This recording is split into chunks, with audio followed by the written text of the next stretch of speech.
Good afternoon, good evening, good morning to you, depending on whenever you are tuning in from. Welcome and thank you so much for joining us. Ricardo, you're already distracting me. We just started right now. Supposed to distract you so I can win. Oh, nice. Welcome so much. We are so excited about today's show, as always, but especially today. And we're going to show you why in just a moment, because we have two amazing guests. And Ricardo, do you want to introduce them or should I? Go ahead. All right. So we have the wonderful and amazing Shawna Adam. So let's go ahead and bring her in. Yeah, there she is. You know she is famous, especially in our district. So we're so excited she's going to join us tonight. And we also have the beautiful and talented Kelly Morrow with us tonight. Hi, ladies. Thank you so much for joining us. We're going to have a lot of fun tonight, and we're going to go ahead and introduce our show tonight to our viewers. Today, we are doing the 2022 March Madness App Showdown, episode 3. Can you believe we're on episode 3 already? Oh, my goodness. And so we have already introduced you, but we're going to give you a chance to introduce yourselves right now. So go ahead, Shawna. You can get started. Oh, okay. Shawna Adam, TK teacher, 25 years. And there it is. That's it in a nutshell. I like it. How about you, Kelly? I'm Kelly Morrow. I am the site TOSA for Fairgrove and Palm currently. So I am the helper of all, which is awesome. So we do have experts here today to represent some of our favorite apps. We're so excited for them. And so we're going to go ahead and show you what we're going over today. Did you introduce yourself? Oh, just checking. I do that all the time. Okay. My name is Teresa Castro. And I am Ricardo Recinos. And we are both TechTosas from Hacienda La Puente Unified School District. So if you haven't seen us before, welcome and thank you for joining us today. Let's go over what we're doing today. Go ahead, Ricardo. So as you said, today is episode 3 of our 2022 March Madness App Showdown. So if you have been watching, 2 weeks ago, Gimkit lost to Kahoot. I'm still demanding a recount on that one. There's a lawsuit behind this because Gimkit should have won, but that's where we are right now. And I believe the Dreambox actually beat iXL. I was surprised about that one too, but I think Gabriel had a check in the mail or something from Dreambox. From what I saw on Twitter, it didn't look legit. And last week, if you did not know, CANVA actually defeated Adobe Creative Cloud Express, Adobe Spark, very, very close. And our amazing Liz Orr came out to defend Quizlet, but we all know Blooket is better and Blooket moved on. No, I demand a recount on that one, but whatever. I pay people to vote on that one. And now today, we're so lucky to have some amazing educators with us as Flipgrid goes against CANVA Studio. And on the other side, we have SORA going against Lexia. SORA. Oh, not SORA. That's the wrong one. Lexia. See? I'm not confused. Ricardo bribed me before We're the show. Starting correctly. Perfect. This is a great start to a great show. Okay. Let's continue. Okay. Before we start, we always begin with our purpose so that, it is fun, but we want to be grounded to our purpose as always. We want to discover new and existing technologies to deliver, assess, and tailor instruction for all students in engaging and effective ways. And our objective today, explore highlights. So really quick highlights of the following tech tools: Flipgrid, Studio, SORA, and Lexia. And our non-objectives, as always, we do not expect anyone to become experts in these tech tools we go over today, except for these two ladies right here who are already experts. And we don't expect you to throw out anything that you've been doing because we're sure you've been doing amazing things. So let's get a preview of what we're doing today. So we're starting with Flipgrid. Shawna, what can you tell us about? I know Ricardo's he's representing favorite right now. Here. It's his favorite. So let us know. Tell us a little bit about Flipgrid before we begin. Okay, well, Flipgrid is a very easy app for TK, for age 4, 5 students to be able to do on their own. No parent supervision at all. But you should have parent supervision. But they can figure it out how to do it on their own. How do I know that? Because I have spent 2.5 years using Flipgrid with my 5-year-old students who know how to do it better than me, who's old. So they get to have fun posting videos and making videos and taking their laptop all around the house and their neighborhood, making fun videos to post to document what they're doing. And they have all these little gimmicky little sparkly doodad little icon looking things, which they all put stickers all over their videos too, which totally distracts me because I'm looking at all these stickers because I don't even know how to put stickers on. But they do. So I think that was the best description for Flipgrid. Well, now everyone knows why we asked Shawna to represent Flipgrid, right? Like, can you feel the love? That's right. I know. I'm supposed to go against that. This is horrible. Okay, so Canvas Studio is an amazing, also a video recording tool where you can download videos. You can also record videos for teachers and students, actually built into our Canvas LMS. And so we're going to be going through that. It does not sound as exciting at all as Flipgrid. This is not going well. Because it's not. You already lost. Ouch. Oh, man. And on the other battle, we have SORA, which is our digital learning reading platform that we use at the district for our students to be able to borrow and read and also listen to books. And finally, all right, Core5. What is there not to love about it? It's a program designed for TK all the way to like upper elementary, 5th, even 6th grades. It talks about all the things that we need to learn to read. It does phonics, phonemic awareness, fluency, comprehension, accuracy, you name it, this program does it. And it also does it at the personalized plan for every single student. So every student in your classroom has their own individualized learning plan for reading to support the teacher. Wow, I don't think SORA has that, but we'll have to see. That sounds amazing. Thank you. I'm excited. Okay, sorry, Ricardo. I know he's going to cry right now. You got jokes, don't you? Mad. I do. Let's go ahead. All right, Shawna, the floor is yours. Okay, well, TikTok has challenges, and it's amazing that 5-year-olds know about TikTok challenges. Well, it's really not that amazing because they are into tech and they are into media. So I capture that fun, but I turn it and I flip it for their age to be able to have challenges that I put together for them. And instead of doing homework, which is just blah, blah, blah, boring worksheets, bleh, no one wants to do that. This gets them interested and stimulated in talking about and showing about what they can do with the question that I propose to them, and that they then can video themselves doing hands-on projects and activities on videos. And then all the kids in the class can see each other's videos and make comments on. And I can view them and their parents can view them. And then their parents can see, wow, that's an amazing teacher. She just got our kids interested in doing things that we've been trying to get them to do, like brush their teeth, learn how to tie their shoes, create a healthy snack. Just some of the challenges that I send home for them to do. Ricardo, you want to pull up my current? I will. Before I do that, I wanted to mention that I was lucky enough to be a co-teacher in your last year's Flipgrid. And I just wanted to say you have 5,013 responses last year. We're talking about 5,000 videos. What grade is this again? 5,000 responses? TK! Wow. And I have to say that we were at Q last week and I showed that to someone and they could not believe it. The main person from Flipgrid was just... They were blown away. Amazed by the fact that you had 5,000 videos of TK. Yes, we were. But let's go ahead and go in your Flipgrid. So if you don't know this, just to kind of add, you can create your Flipgrids into groups, which are basically your classroom. And inside of it, you can create topics. And this is where we're going to go. And then Shawna, go ahead and lead us through it. Okay. So on the topic, let's go to the one where it says number 2, tie your shoe.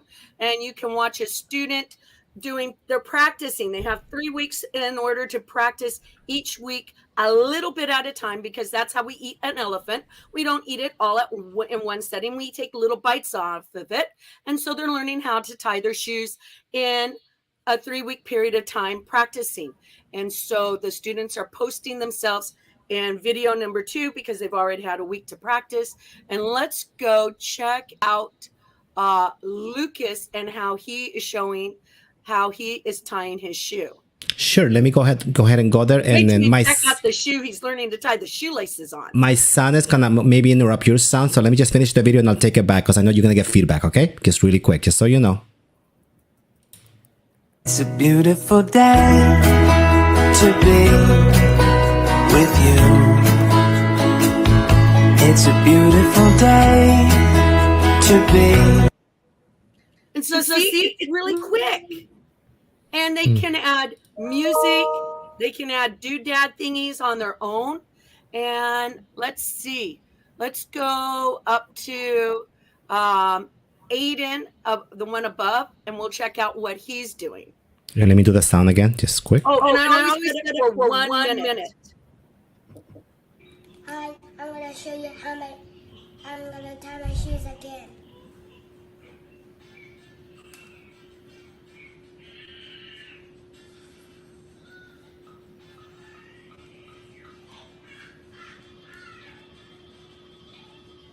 And you can see this is authentic homework, hands-on. I also have them doing brush their teeth, and I do snail mail because I think it's very important for students to learn that writing has a purpose. And I send them a letter in the mail where they get a riddle and a puzzle, and they have to solve the riddle and then they solve the riddle by putting the puzzle together and mounting it on a piece of paper, drawing a setting behind it, and they bring that to school. Then the second part of their challenge is to every stamp has a story behind it, and they Google what the meaning of the stamp is, and then they document by going on making a video telling us, the viewers, what they learned about the stamp. Who was this person? What did they do? And then the third challenge is in the video. Okay, we do the stamp. I include a self-addressed postcard to my post office box so that they are learning how to write a meaningful message and a practice printing their name and identifying who they are. And then that has a stamp on there. And they send it to me in the post office, to my post office box. And then I bring them to school and we all look at them and say, see, it went from here to there. It's not instant gratification like email is, but I want them to learn there's a purpose to receiving mail and to look forward to having mail sent to them. And they always do. So if you see, did you want to see someone else? Sure, we can play one. Mm-hmm. Okay, under which topic are we? I am under stamp number 2, August Wilson. Let's go to Melvin. Melvin. Right here. Okay, let me do the sound again. And I won't talk. Hi, this is Melvin, and we're learning about Black History Month. This is August Wilson. You won a Turner Prize and a Tony. And he made playwrights about the Black Americans. Bye.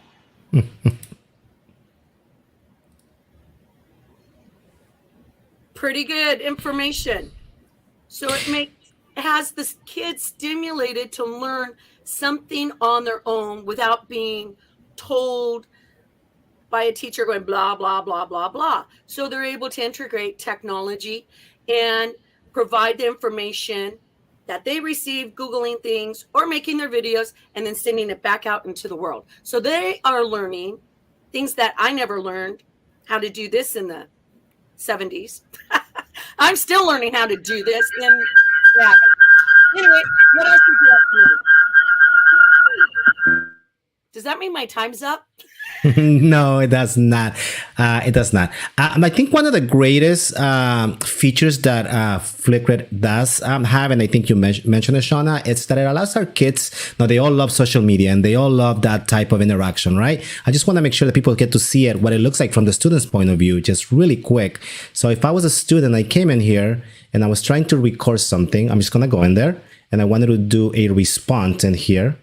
Just to go in there, I should be able to add a response. Oh, it's view only. No, you're not, because I turned it off. Yeah, you're right. That one is gone, right?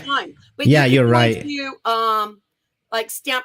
You can go into stamp number 1, or I mean, okay. stamp number 3. Let me go in there just so they can see really quick. Number 3 is that one that will work. So let me go in there just quick, just so they can see some of the. So as students come in here and they go to add a response, and obviously their camera is going to open. Here it is.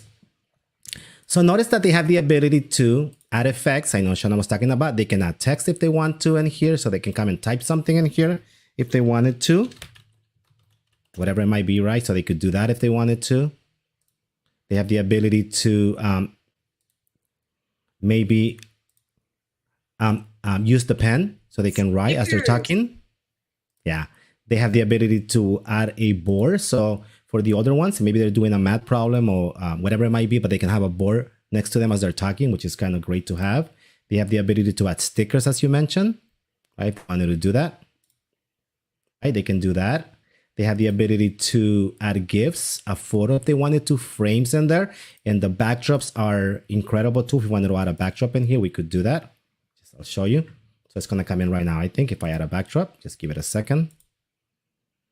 My computer, there we go. So you see the backdrop in the back there if I wanted to do that. And I think something that we do love, and then Teresa will agree with me, it's the app version on the phone. So on the mobiles at a completely different dimension, right, Teresa, when they use it? I can't not laugh every time you demonstrate this. Now you have to do it. I know, like. So let me see if I can do it. Please. Just I will give up time from my portion just to see it. And I will do it so you lose. So let me go ahead and bring it in. Wow. Okay. So let me bring it in. So as our students are using the mobile version of it, you'll notice that I'm going to go in here. I'm just going to go into any of them and kind of do an answer. If I can. Let me go ahead and record a response on one of them. Let me go back. I'm trying to find one that I can use so you can see it. Maybe I can use this one. Let me go ahead and add a video. So add a response, same idea, but they have this little face that maybe you haven't seen on the Chrome version, and notice that they can do. So let's say that maybe they were doing something about math, right? They can have those cool math things going around, or maybe they're doing something, maybe they're doing the news, right? Or something like that. They can do that. Or maybe talking about the weather, right? In Spanish, I know we do the weather all the time. And I'll do one more. I was trying to do the underwater. She always laughs every time I do this. So here we go, underwater. The underwater so that's one. Whole dimension that you don't have with the other one. So just wanted to make sure that I mentioned that. Okay. Okay. I'm just not going to do my part. You can't do that on Canvas. Wow. Oh, Shawna. Now I know the true colors coming out. All right, here we go. I like Canvas for myself for making and creating my videos that I need to send out to my students. But for my students to create videos and to get their interest, Flipgrid. All right. I'll admit that's true. Is it my turn now? Can I get my part done with? Because sure. I feel defeated already. Share your screen and hold on. There's really nothing to share with Canvas. I feel hurt right now. I'm going to share my screen. Hold on. Let me pick because I have so many screens on right now. Sure. All right. When you're ready, Ricardo. Yeah, let me bring it in. There you go. Thank you. All right. So I'm going to go ahead for a moment just to show you. I'm in Miss Adam's class right now. So she is also a lover of studio, just to be fair. Everybody. Okay, I'm just saying. I admit it. I use Studio, but that's because I can link it, and it's easy for me as the teacher to be able to link videos and my own YouTube channel and all the things that I need to do to get the kids' interest. But for the kids to create their own videos, Flipgrid. Yes, I hear you loud and clear. Okay, so let me go ahead and take you into Studio. For those of you who don't know what Studio is, here I am. Let me see. I'm going to choose the right one. Okay, so here I am in my studio. I'm just going to take you through the basics, and I'm going to do it really quickly here because I already kind of know which way everyone's going to vote. But just remember, you like me, everybody. Just kidding. That's not fair. All right. So you can organize in Studio in Canvas. You can organize your videos into different, they're like folders almost. Like you can add a collection, and then in your collection down here, as you saw in Shawna's that we saw earlier, she had her things in collections of dates. So you can collect them in any way. You can upload your own videos. You can add videos from YouTube, things like that.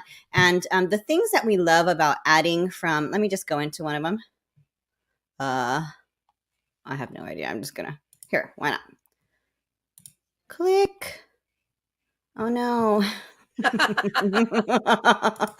Welcome to our world, everybody. I'm so sorry. Probably because it's my fault because I went into yours to check it out and now I got stuck. All right, here we go. So I'm just going to go into a collection. I'm just picking a random one at this point. Okay, you can share the collection and rename it, delete it. That's not exciting. I just feel like I'm just going through the motions now, Ricardo. Fine. Okay. Anyways, I'll go back. So anyways, you can add into your collection any videos that you have. You can share collections with other people. So in case you do have other teachers you're collaborating with, they can easily add things to the collection and remove things. And you don't have to share videos individually with them. You can just share a collection so that you're constantly using that. I only have a few minutes, so let's see how much I have time for. So at the very top up here, like we said, you could add straight from YouTube or Vimeo. The great thing about it is we had a lot of teachers asking, I want to add something from YouTube, but I'm kind of afraid of all the ads and things like that. But if you add it through Canvas, it removes those. So you feel more safe to use it through here for YouTube and Vimeo. But the only problem is if whoever made the video decides to delete it or delete their account for whatever reason, you lose it as well because it doesn't belong to you. You're just storing it here. You can browse your files. You can upload videos you have. You can create your own videos. You could search for your videos because after a while, you'll have a million. Like Shawna, we saw hers. She had like 15 pages in there. So if you need to search for one, you can. Record. You can screen capture. We know a lot of teachers like to capture their screen to teach a lesson. And students can do this too, to maybe go over how they completed something. But we also have the webcam here. So before I move on to the webcam, those of you who are familiar with Screencast-O-Matic, if you've used that before, I've paid for that for years. And I didn't realize when we got Canvas, it's the exact same thing. It is exactly Screencast-O-Matic. They must have worked out some sort of magical deal or something. Because when you click on that, you have the full version of Screencast-O-Matic there. I'm not going to click on it for the sake of time. But you have webcam capture as well. So if you want to do your lesson, you could simply, it would be great to choose a cam that works. How about this one? We're guessing here. Here we go. Here's one of them. Okay, so you could do your lesson and everything. You could start recording. And once you're done recording, so I'm just gonna, I guess I'm gonna do it. Welcome everybody. Thank you so much for joining us. This is such an amazing video. This is gonna win because this is the best. Just kidding. So, and then up here, we could start over. We could play it to review it and we can save it and you can name it. And that's the best thumbnail ever. So I'm not going to actually save it because I'm not going to use it for anything. So I'm going to discard. So just a fun place, an easy place. So as Shawna did admit, it is easier for the teachers to do it from here. Not necessarily, but for most teachers will agree that it is easier here. But yes, the students do love Flipgrid so much. I will admit to that. But before I'm done, I just want to go over one more feature that Studio does have. Studio does have something called Studio Quizzes. So you can go into one of your videos and you can actually turn it into a quiz for the students. So I'm going to cross my fingers and I'm still logged into this one. Perfect. I'm sorry that I'm using mine. So don't talk. Okay, so here's a video and you could see these questions right here. I've inserted questions here. So as students watch the video and they get to the questions, it actually asks them the question and they have to answer. This is a quiz that will be graded and I chose the correct answers for it. So it is self-graded. So you can also use this not only as a instructional video, but for the students to participate and to actually show you their knowledge through this Studio quiz. So if you didn't know it did that, it does do that. Flipgrid doesn't do that, but it does do other things too. But anyway, so that's something great here. And then down here, you also have the ability to see insights. And Ricardo and I are the only ones that watch this video. But if you had other students, it would be so much more exciting. And then you can have captions. And so I have a habit of mumbling. So you choose the language that you are speaking, and then you review and publish. So I chose English, and I go through it. It listened to me the whole time, and it went through it. And I like to examine it because since I mumble a lot, I like to correct what I actually wanted to show. So when my students actually watch this, they could turn on the captioning, and it actually shows my words. And I didn't have to do anything. I didn't have to upload a file. I just recorded the video, and it heard me, and it went ahead and created this for me. And then you have your quiz results as well. For those, you'll have your data. If someone actually took the quiz more than one time, you'll have great data for your whole class in here that you can use for your grades in Canvas. So, Ricardo, that was like as fast as I could go. Did I miss something? Please be nice and help me. Did I miss something in here? I just wanted to add that you could also bring a video from YouTube and create that quiz. So it's not like you have to create your own videos. You can bring anything from YouTube and be able to. And we've seen a lot of teachers do that. Like they find a video on YouTube and they'll ask. And the great thing about that is the students can self-pace as they take these assessments.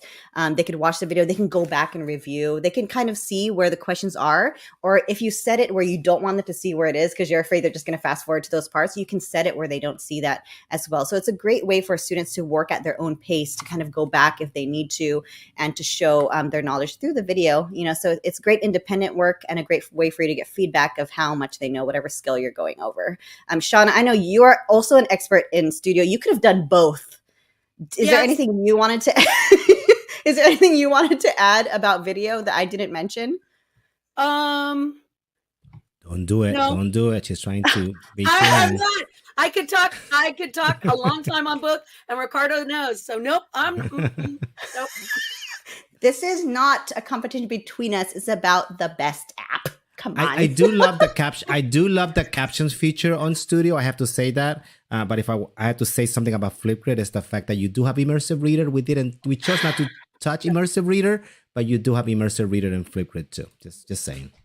That's true. All right, fine. I like Canvas for older students who need them to do this, but I'm at the beginning, and so Flipgrid can go from the beginning all the way up. It's just not limited to one grade level. And we always talk about purpose. It's not about really which one is better. It's what is better for what you're trying to accomplish. So as you can tell, Shawna uses both. It's what your purpose is. So I'm sure teachers find uses for both of them in different ways. So anyways, just wanted to throw that in there. Okay, he's clapping for me. He's telling me I'm done. That was great. So let's go ahead and move on to our battle between Sora and Lexia. I'll start. I'm going to keep it short when it comes to Sora. So Sora, I'm going to pause you really quick, Ricardo. Sure. Shawna, you are more than welcome to stay. If you would like to be off screen, you're more than welcome to do that too. Just let us know. No, I'm going to stay because now I'm really interested. I love it. All right. I learned something that I don't know. Okay, then I'm sorry, Ricardo, for interrupting you. Continue, please. Okay, I'm waiting for Kelly. I am used to it. I know, she's like, go fast. So Sora is our digital library, formerly known as OverDrive. Sora is the reading app that actually it's consistent across every platform that we use, whether it be an iPad, a cell phone, a computer, it doesn't matter. And we have it set up through ClassLink. And if you don't know how that works for our Hacienda La Puente teachers, when you click on it, it's going to take you into our Sora page. It automatically logs you in. If it doesn't log you in, just look for Hacienda La Puente and you'll be able to find it in there. And then here, it takes you into your home where it gives you an idea of what books are trending now. And if you scroll down, they'll give you different subjects that you can find and just kind of click on them. Notice that we have just different suggestions that it's going to give you right here. I'm not going to go through all of them, but in the bottom, this is home. Just right in here, there's no assignments because we don't use Sora as a platform for assignments. We just want the students to be able to enjoy reading, and that's the way we've been doing it through Sora. So just wanted to see if I borrow a book, it will be right here. And I'll talk about this book in a second. I can also go to Explore. And when I go to Explore, I can come in here and I can set some preferences if I want to before I look for a book, okay? I can come in here, I say, yeah, I want to look for everything. I want to sort by default if I want to, or relevance. It doesn't matter what I want to do. Any type of format, language, audience, and if it's compatible with Sora by default, okay? So I can apply that. So let's go ahead and look for, I don't know, any books that I wanted to look for. So let's AR levels too, right, Ricardo? So if you Yes, want to we can split by also AR do level. that too. So if I go under more options here, notice I can come in here and I have some other options right here. So the Atos level in here, I can change it and go ahead and basically do the AR levels if I wanted to look for books in that way, right? So I could check that subject, text difficulty in here, right? Pre-releases available. So I definitely suggest our students look for available books most of the time.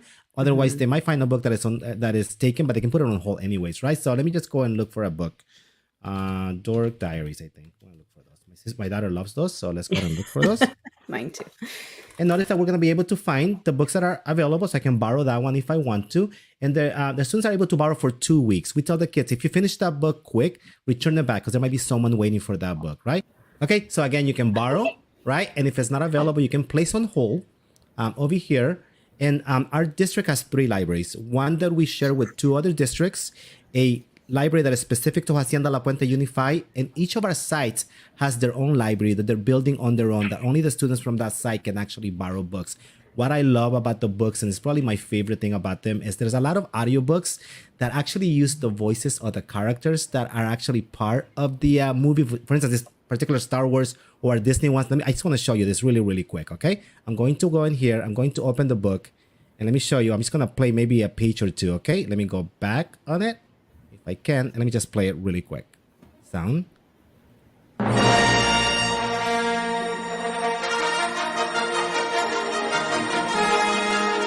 start here. Luke Skywalker had returned home to Tatooine in an attempt to rescue his friend Han Solo. Tell you this station will be operational as planned. The Emperor does not share your appraisal of the situation. But he asked the impossible. So can you... I'll stop it right there. Can you imagine our kids? So can you imagine our kids listening to this and the voices of the characters that they watch the movie and just automatically engage when they're actually listening and reading along? So it's such a great tool to have. And I know free. You said it's free, right? too. Yeah. So that's SORA in a and no late fees either, which is the great thing about SORA, because that's my problem. I always forget to bring things back, and then all of a sudden I owe all this money. But Ricardo, no late fees, right? Because it's free. Correct. We do love SORA. I thought you were going to transition. All right. So yes, Sora was great. I'm as enthusiastic as you were at my part. Thank you very much, Ricardo. Now, Kelly, go ahead. Tell us about what you're going to present to us, because I'm excited about this one. Not that I wasn't excited about Ricardo's. While Sora is really cool, we need Lexia to teach the kids how to read to get to Sora. So I'm like the bridge that goes to Sora. Sorry, Just Ricardo. drop the mic. Over. Boom, we're out. Okay. So Lexia is amazing, but you got to know about reading to understand why it's so amazing. So we know that there's like all this research around reading and how the brain works, because kids learn to talk naturally. They don't learn how to read. So we have to explicitly be taught it, which is like our phonics, how does it sound, and then acquiring knowledge and language comprehension and word recognition. So that's going to help with it. And then we have this like big, fascinating like research that was done, and it talks about background knowledge, vocabulary, structure, verbal reasoning, all these things we see on like high stakes testing and teaching. So I want you to kind of keep these words in your head, because Lexia uses all this research-based data to put into their program to make it actually explicitly taught for students. Because one of the biggest problems is that students don't know how to read. And when we get a classroom, if I teach, I don't care what grade it is, first, second, third, fifth, not all the kids are reading at fifth grade level. And even if they are all at the same level, they're going to learn and progress at very different levels in very different ways. So Lexia is personalized.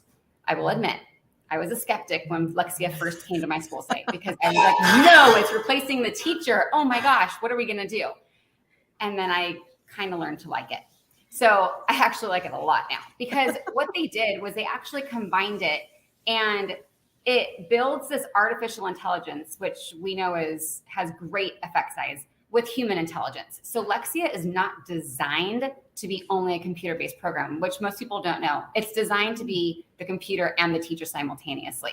The nice part about it is there's lessons built in for teachers. And one of the things I run into with teachers is that they say, I don't know what to do. I have my lower elementary teachers struggling when a kid's ready for comprehension. And I have my upper elementary teachers struggling when the kids don't know how to decode yet. So this program offers like lessons that are already there for them to go. All right. So I actually pulled it on a slide because I wasn't sure how much I could actually show with student names.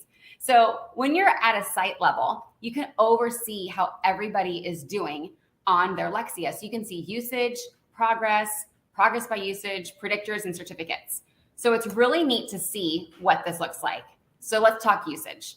Usage is a predetermined number of minutes and units for every single child based upon their adaptive placement test. So we have students who have a weekly minimum of 20 minutes all the way to 80 minutes.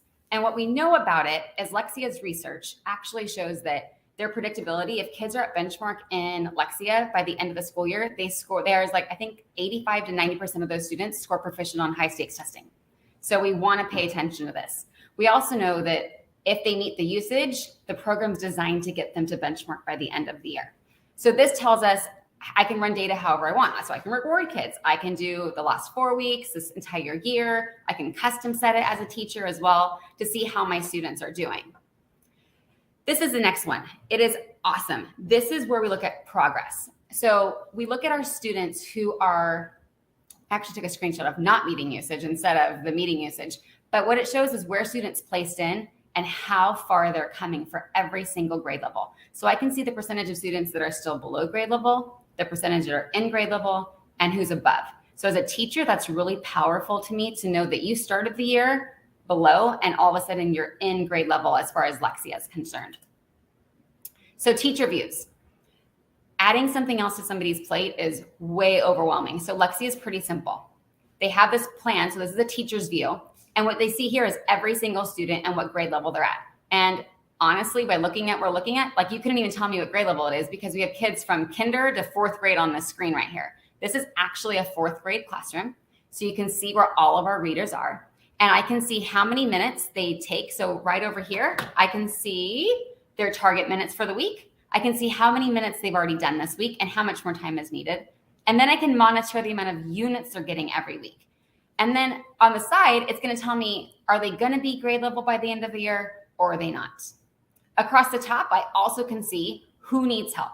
I need 29 kids with usage. I have 6 that need some help from me. And then I have a skill builder and a certificate, which I will get to in a second. Sorry, Ricardo, this is just killing Sora. I wasn't going to say it. I was silently doing this. I was like cheering. Sorry. Okay. Sorry, so the neatest part about this is the program flags students that have been taken from like their standard level of instruction to very specific instruction, guided instruction. And they say, hey, this kid needs a lesson. Well, guess what? My 4th grade teacher isn't as confident in teaching CVC words because they don't teach that. So you have all these awesome little Google Docs that when opened, will it automatically share? Will it switch screens on me, Ricardo, or do I have to change it? You might have to change it. Let's see. Depend on how you share. You could probably drag it in. Let's see what I'll happens. drag it in. Let's see. Yeah. The magic of technology. Like, I don't know what I'm dragging. If not, I'll just tell you about it. So there are these fancy little links that give you a step-by-step lesson for any of the ones that you want. So it's great for the teacher to use. They can actually use it if they have an intervention or somebody else helping with the kids, they can do that. They can see if there's multiple kids who need the same skill, and they can actually do it they can do it on the computer, they're computer-based, or they can be in person, which is also a great function. So when I click on a student's name, what's going to happen is I can now drill down to see how students are doing because I want to see how successful they're at. So this student was 47 minutes in. They've already met their usage and they only got 2 units. So that would be a red flag to me because I know that they should be acquiring a unit about every 5 minutes. But what I tell teachers is that drill down a little bit more. If you have a kid who you know knows the stuff and is a really good kid and is not just hanging out online doing nothing, chances are they ran into some hiccups, which means they need some more support. So I can even go farther. I can see what activities they're doing, what the percentage of each level is that they're working on, and I can see what their predictor is down the bottom. So for every single one of these right here, I can see how the student is actually doing in that pathway of learning. So this is what shows the pathway for learning. So for every lesson, you can do this. And you don't need to do it for all the kids, but it's great that it's there. So if you scroll down here, you see that this poor child spent 54 minutes on constructing words. It's a doubling rule. Clearly they were struggling. So I go over here and I can see, oh my gosh, look at the computer system actually working. So they were receiving standard instruction, and then they hit guided practice, and then they had to go down to direct instruction, and then they went back up. But if you notice, it's green on the end, and they finally made it through. Like this kid gets like the Perseverance Award for the week because they actually got it. But as a teacher, instead of saying, oh my gosh, you didn't do your work, I can go through and say, hey, look at you. You were really struggling with this, but you actually made it through. So that's really powerful from a teacher's point of view to kind of see what the kids are doing, because often we assign them these things and they go on the computers and we have no clue what they're doing. So this is a great way to monitor student progress.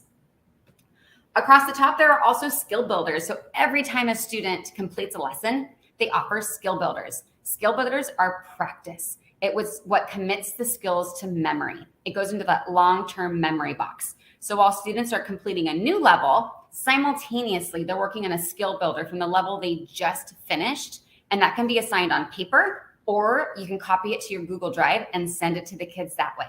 I've had teachers do it both ways. My primary ones, TK through second, like to do the paper, and third through fifth and sixth really like to assign it through Google so the kids can do it digitally, which is an awesome opportunity for students to practice their skills on the computer and dragging and clicking and all that stuff. Also, there are certificates. And one of the things that we kind of lost with distance learning was rewarding kids. So it is really nice that every time a kid passes a level, they get a certificate printed out that says what they passed and what they get to do at home. So parents also know what they're doing. All right, there's a resource hub, and it's pretty amazing. It goes through all the things that Lexia offers. I'm not going to share it because I don't know what happens to the screens when I open more than one. But Lexia has decodable readers. It has fluency packs, which are both by Lexia level. So Ricardo was talking about, AR level. Lexia does Lexia level. So I can actually see where the students are at and match that. And then on top of that, I could even link it into SORA if I wanted to provide books for them to support their reading level right now on Lexia.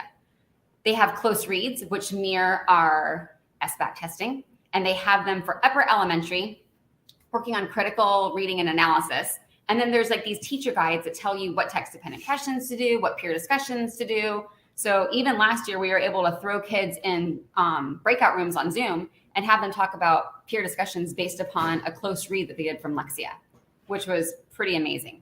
The last part about it is they have the supplemental comprehension for our littles, because we do have some kids in our kinder and first who are picking up reading at a faster rate, and they're ready for some basic comprehension. So Lexia has these lessons that are built for these primary students to start working on listening and reading comprehension. All right. So what does the kids look like? There are 21 fantastic levels in Lexia, and each level in Lexia is a different part of the world. And the fun fact about Lexia is that every single level offers fun facts for kids, and they build those fun facts into building background knowledge. So what do our students struggle with? Background knowledge, content, our English language learners especially. So as the kids progress through Lexia, they're surrounded by different areas. Like this one's in China. So they're going to learn fun facts about China. There's one about the rainforest. There's one about the desert. So as they're acquiring skills, Lexia is building background knowledge without the kids even knowing about it. So that was a really big win for me, especially knowing that my English language learners could use this. And if you actually know what the levels are, you can pull in more stories for them to continue building it. The next thing the kid sees is their goal. It's very clear. They have 40 minutes. And this person's been on 20 minutes so far. And then they've gained 4 units. So that's what they see automatically when they go in. The next thing they get is they get a warm-up activity, which is 45 seconds based on the last time that's the previous content they just did the last session. It's working on automaticity and speed. So it's not haphazardly. It's actually something that the kids need.